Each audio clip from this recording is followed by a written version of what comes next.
Depuis le néolithique et pendant toute l'Antiquité, l'Anatolie a subi l'influence de grandes civilisations qui, au fil des siècles, ont déferlé par vagues.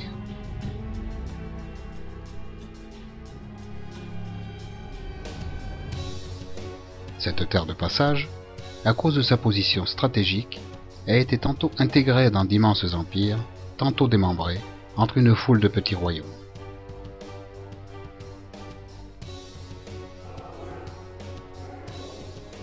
Chaque époque a laissé un héritage, qui a été soit détruit, soit assimilé par ses successeurs.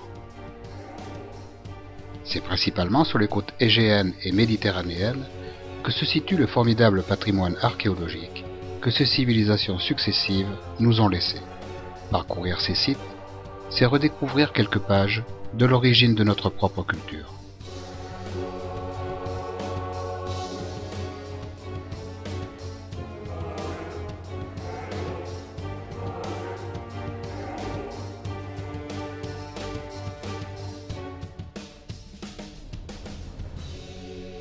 Avec la présence de 2 des 7 merveilles du monde, la côte égéenne affichait déjà, bien avant notre ère, une certaine richesse. Aujourd'hui complètement ruinée, on a du mal à imaginer qu'à ces emplacements étaient édifiées les plus admirables œuvres architecturales et artistiques du monde antique. Des œuvres que les Grecs et les Romains considéraient comme parfaites.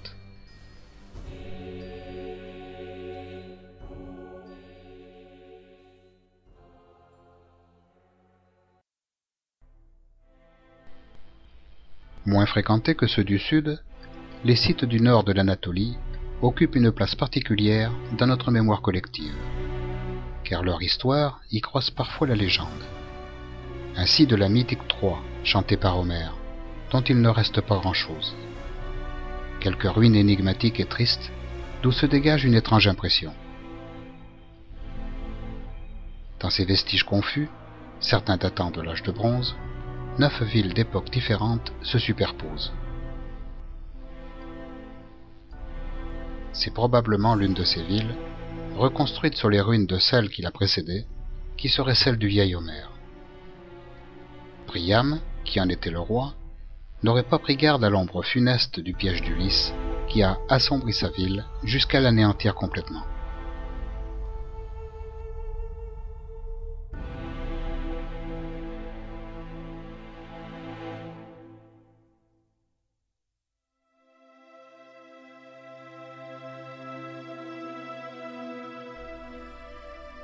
Sardes était la capitale de la Lydie.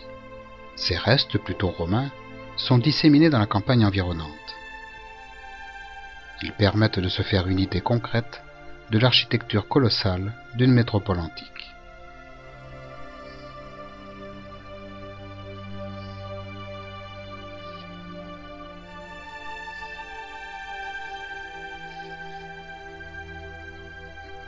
La ville et son roi légendaire Crésus sont devenus considérablement riches grâce à l'exploitation des paillettes d'or que charriait le fleuve Pactole.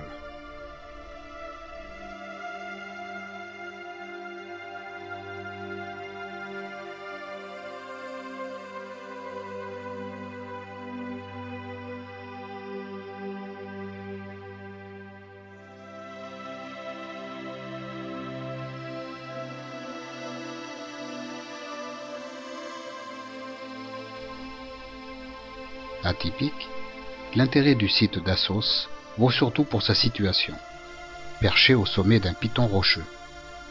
C'est ici qu'Aristote a fondé sa première école de philosophie. C'est l'un des derniers beaux sites protégés de la côte égéenne, d'où l'on découvre un paysage d'une beauté brute, sévère, rompu par le bleu infini de la mer et du ciel.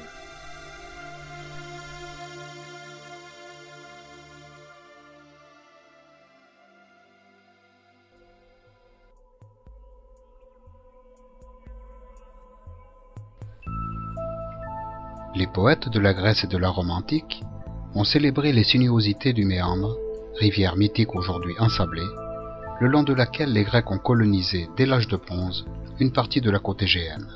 Ils y ont créé une multitude de comptoirs commerciaux qui sont devenus au fil des siècles des phares culturels.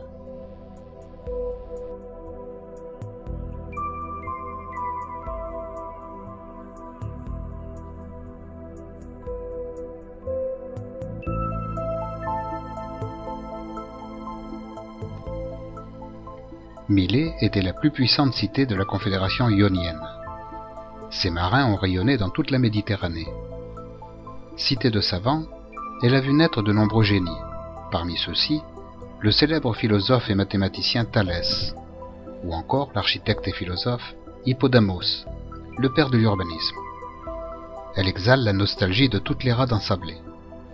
Son théâtre est sans doute le monument le plus remarquable de l'ancienne cité.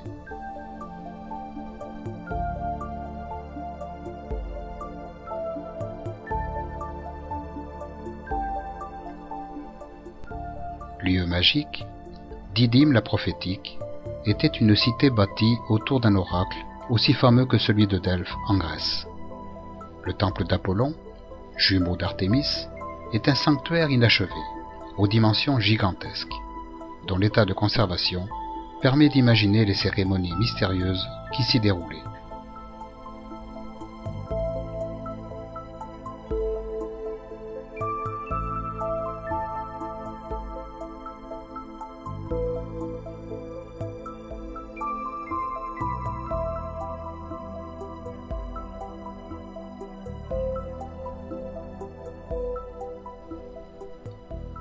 La ville antique de Priene, patrie de Bias, l'un des 7 sages, victime des alluvions du Méandre, a lentement décliné avant d'être abandonnée par ses habitants. Son tracé est particulièrement intéressant. C'est ici que le premier urbaniste de l'histoire, le grec Hippodamos de Mylée, eut l'idée reprise jusqu'à nos jours de dessiner des rues en forme de quadrillage.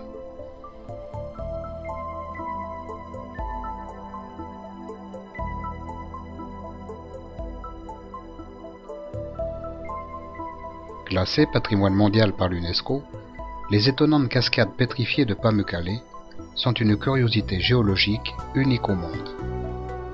Comme si la nature elle-même avait voulu édifier son propre château.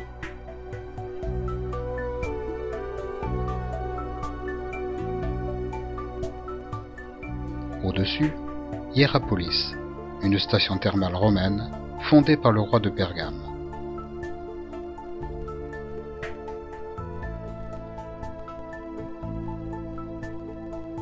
Outre son théâtre, avec de magnifiques bas-reliefs, elle a conservé quelques ruines dorées qui se dispersent parmi les cyprès au-dessus de la falaise.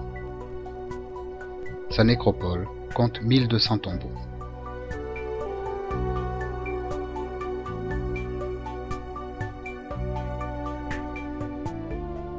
Village de marbre, étincelant, Pergame, Éphèse et Aphrodisias comptent parmi les plus beaux sites de Turquie. Leur histoire a laissé de profondes empreintes au cœur de notre propre culture.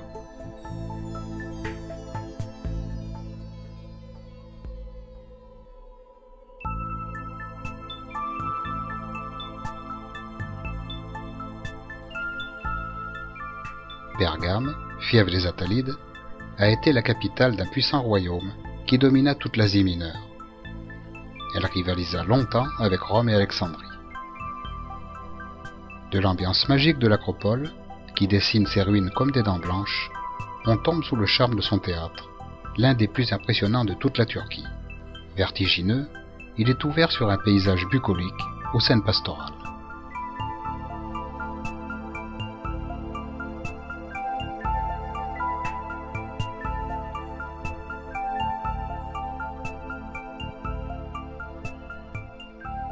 Avec Aphrodisias, nous sommes dans l'un des plus beaux sites antiques de Turquie. La cité d'Aphrodite, la déesse de la beauté et de l'amour, exhale une atmosphère bucolique qui confère à l'endroit une magie toute particulière. La construction la plus impressionnante d'Aphrodisias est son stade, parmi les mieux conservés du monde romain.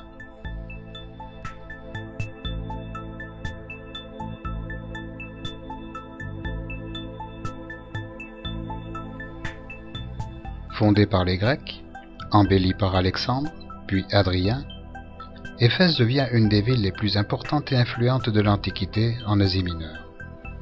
Elle a compté jusqu'à 250 000 habitants au IIe siècle de notre ère.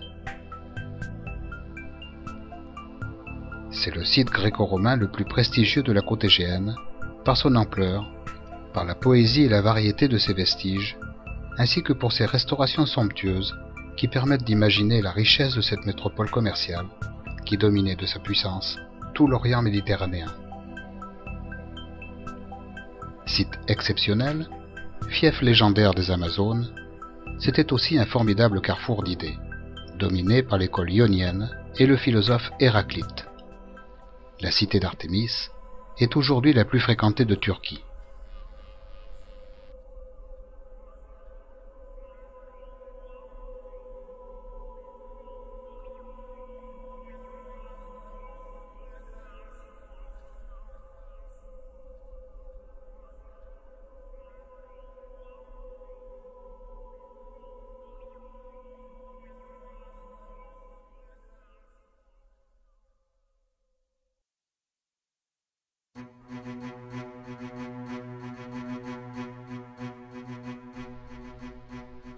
Le long de la côte turquoise, les anciens ont fondé quelques-unes des plus belles cités du monde antique.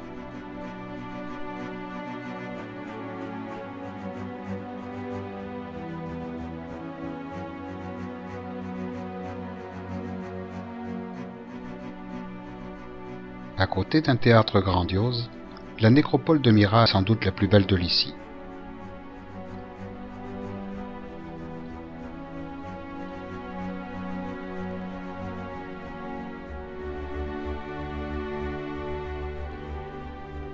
Les tombeaux rupestres, si caractéristiques de la culture lycienne, creusés dans une falaise, reproduisent fidèlement les maisons en bois de l'époque.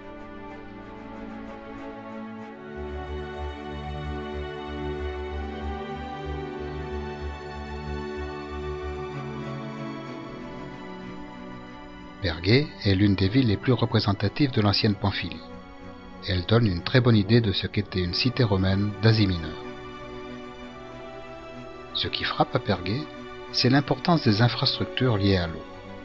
L'eau est capitale chez les Romains. C'était le symbole de la prospérité et du pouvoir par excellence. Elle se devait donc d'alimenter toute la cité, de l'embellir et de la rafraîchir, par ses canaux et ses innombrables fontaines, utilitaires ou sacrées.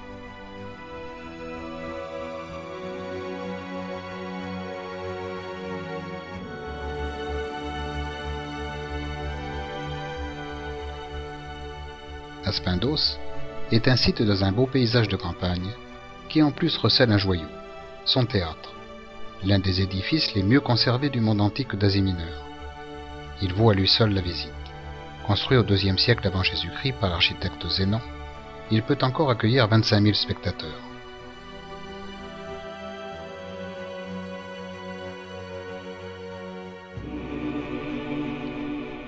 Au terme de ce bref panorama des principaux sites antiques de Turquie, nous distinguons deux époques. L'une part du néolithique jusqu'à la période gréco-romaine. Elle met en évidence une étonnante continuité culturelle et religieuse de toute l'Anatolie occidentale. L'autre, gréco-romaine, qui avec un enracinement anatolien associé à un hellénisme triomphant, a vu naître des savants et des philosophes à qui l'on doit quelques-uns des grands principes scientifiques actuels, ainsi que des écrits et des légendes qui sont devenus au fil des siècles des proverbes ou des expressions courantes de notre langage actuel. Ainsi, ce patrimoine s'inscrit bien au cœur de notre propre culture.